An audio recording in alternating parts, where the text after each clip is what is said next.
How many workout programs have you started only to quit after a few weeks later? Maybe you've tried circuit training, yoga, Pilates, HIIT, kettlebells, spin classes, traditional weight training, CrossFit. Maybe you even hired a trainer, downloaded an app, or followed your favorite fitness influencer. Here's the interesting part. I'm not against any of those programs. In fact, they all work. They all have value and they all have their place. So why do so many people keep jumping from one program to another? I call it program hopping. And I don't think motivation or desire to get fit is the problem. I think strategy is. I've been a personal trainer for many, many years. During that time, I've watched thousands of people begin exercise programs. Some succeeded, many didn't. And after watching this happen over and over again, I noticed something almost nobody was asking the first question. Instead, they were asking the second question. The second question is, what's the best workout? CrossFit, HIIT, yoga, Pilates, weights, running? But the first question, the one almost nobody asks, is this: what's the best workout for my body? Those are two completely different questions, and the answer changes everything. Let me give you a real example. Imagine someone walks into my studio, they're excited, they're motivated, they've decided they're going to start CrossFit. Now imagine I ask them to bend over and touch their toes. They can't.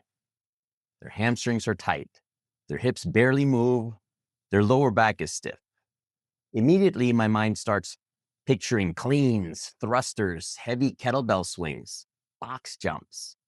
Not because those exercises are bad, they're not, but because that person's body isn't prepared for them yet. Could they do CrossFit? Probably. Should they start there? Probably not. And that's a lesson that applies to every exercise program. The best program for you 6 months from now may not be the best program for you today. That's why people get hurt. That's why people become discouraged. That's why people quit.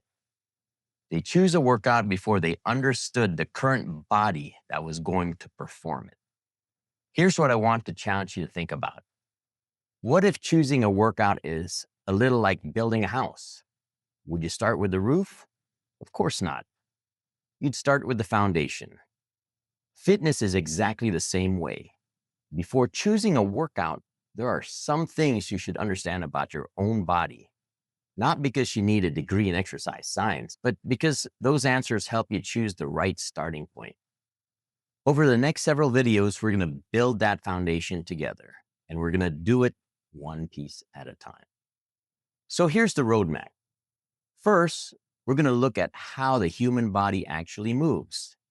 Because every exercise, every sport, and every activity, recreational activity or just everyday activity, is built from the same basic movement patterns.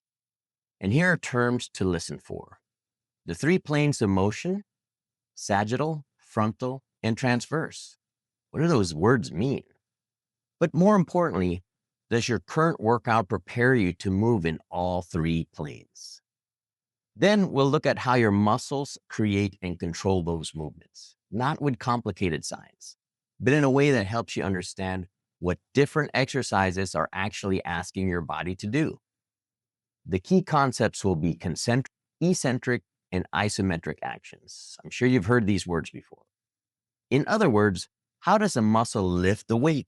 How does it lower and control the weight? And how does it create force without moving at all? From there, we'll examine how muscles adapt to training. Because not every workout produces the same result. Some programs place more emphasis on strength, some emphasize muscular endurance, and some develop power. And some improve movement quality and control. Here's the question that we'll be answering. Are you training for the result you actually want? We'll talk about resistance, repetitions, progressive overload, and why your goals should determine how you train. Then we'll explore something that becomes increasingly important as we get older: muscle, aging, and metabolism. Why does maintaining muscle matter? Why can our energy needs change over time? And why do so many people say, I eat the same way I did when I was 25, but now I gain weight? One concept will help us put these pieces together. Total daily energy expenditure, or TDEE. That's the total amount of energy your body uses through resting metabolism, everyday movement, exercise, and even digesting food. Once we understand the importance of muscle, the next question becomes, how do we support and protect it? That brings us to nutrition. Not fad diets, not miracle supplements, just a practical look at how protein, total calories, hydration, and the rest of your nutrition should support your age, activity level, and goals. Here's the principle to remember. Your workout creates the challenge, but nutrition supplies the building materials. Then we'll discuss cardiovascular fitness because your heart and circulatory system support almost everything else you do. We'll look at target heart rate ranges, exercise intensity, recovery between efforts, and why cardio is about much more than burning calories. The important question will be, can your cardiovascular system support the activities you're asking your body to perform? And finally, we'll finish with what I believe is one of the most overlooked parts of fitness, recovery. Because exercise creates the stimulus, but recovery gives your body the opportunity to adapt. We'll discuss sleep, hydration, nutrition, mobility, flexibility, stress, and rest between workouts. And we'll answer one important question. Is your program making you stronger, or is it simply making you more tired? By the time we finish this 8-video series, I don't want you asking only one question. What's the best workout? I want you asking multiple questions, much better questions. What are my goals? What are my limitations? How well do I move? How strong am I? What is my current cardiovascular capacity? And are my flexibility and mobility at par? What activities am I trying to prepare my body for? And how well am I recovering from the work I'm already doing?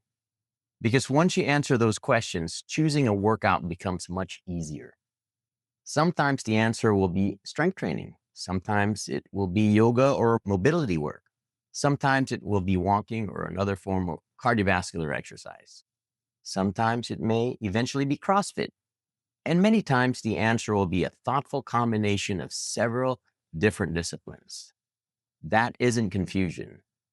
That is intelligent programming. The people who make the most progress aren't always the people doing the hardest workouts. They're usually the people doing the right workouts. Workouts that match their bodies and their goals and their current abilities and where they are at in life. That's the difference between simply following fitness and actually understanding fitness. And that's exactly what this series is about. Now, you don't have to wait until the end of the series to begin thinking about your new starting point or the next video. If you'd like to get a head start, I've created a fitness baseline GPT, which is linked in the description below.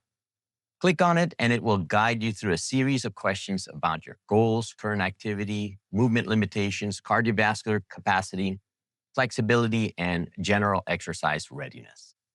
Based on your answers, it will provide a general baseline summary and a suggested starting framework to help you think more clearly about your next step. It isn't a medical evaluation. It doesn't replace guidance from a qualified healthcare professional, especially if you have pain, an injury, a medical condition, or concerns about beginning exercise. But it can help you organize your starting information and begin asking the right questions. Because before you choose the workout, you need to understand the body that will be performing it.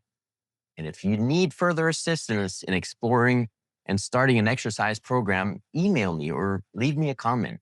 I would be more than happy to get you started. In the next episode, we're going to begin with something that completely changed the way I looked at exercise when I first learned it. No matter which workout you choose, your body moves through only 3 planes of motion. And once you understand those three planes, you'll never look at exercise programming the same way again. If you found this video helpful, I'd like to have you join me for the rest of the series. My name is Ed Slonsky, the old personal trainer, and I will see you in the next video.